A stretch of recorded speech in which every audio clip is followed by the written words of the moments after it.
On this episode of China Uncensored...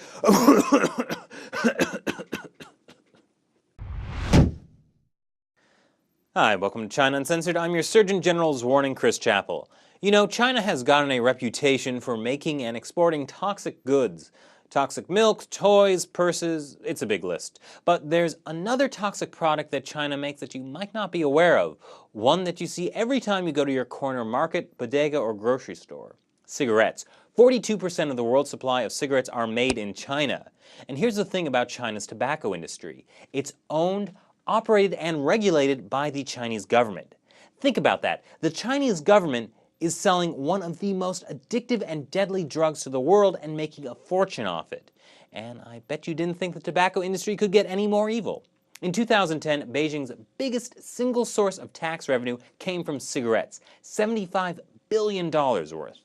Now, would you be surprised if I told you that in China, there is very little government support for an anti-smoking campaign in a country where 1.2 million people die each year from tobacco-related diseases? Cigarettes are cheap and plentiful in China. Today, there are 350 million people in China smoking. That's more than 10 times the population of Canada. And there's also at least one turtle smoking 10 cigarettes per day.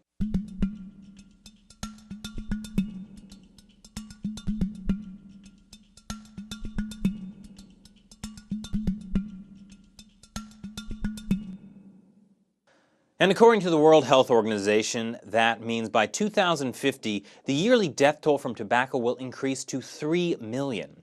And yet, as I recall, there was not a death allowance specifically for smoking. Of course, you might be thinking that a government having a vested interest in selling something to its citizen that could kill them might be a conflict of interest. Well, it is. In 2009, local authorities in Gong'an County, Hubei Province, ordered public servants like teachers to smoke a total of 23,000 cartons of cigarettes a year. That was worth about $500,000 US. Anyone think making teachers smoke might have a bad influence on children? Well, how about the fact that almost 40% of male Chinese doctors and healthcare providers smoke, more than any other country? I mean, good luck getting people to quit smoking when their doctors do it. Of course, there are bans on that, but no laws to punish medical workers and health officials who violate those bans.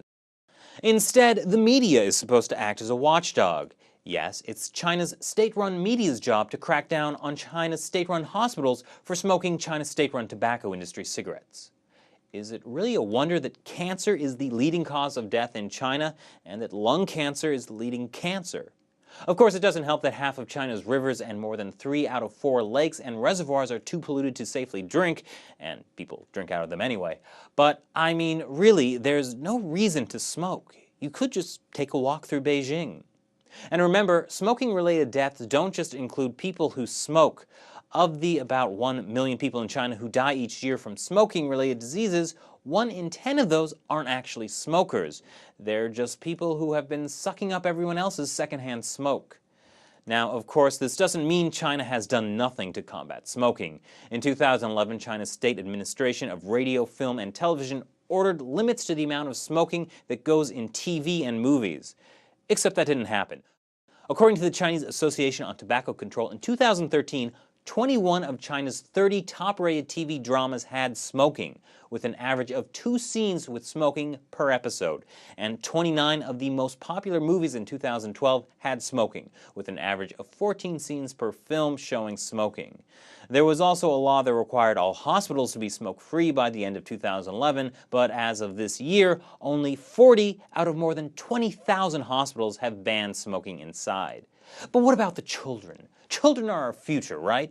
Well, tobacco education is a high priority for China. That's why tobacco education is so common. You know, maybe the way I'm saying that isn't so clear. By tobacco education, I mean the tobacco monopoly is funding schools across China. According to state-run Xinhua News Agency, in 2011, more than 100 primary schools across the country are being funded by the tobacco industry. And with names like Sichuan Tobacco Hope Primary School, who would have guessed?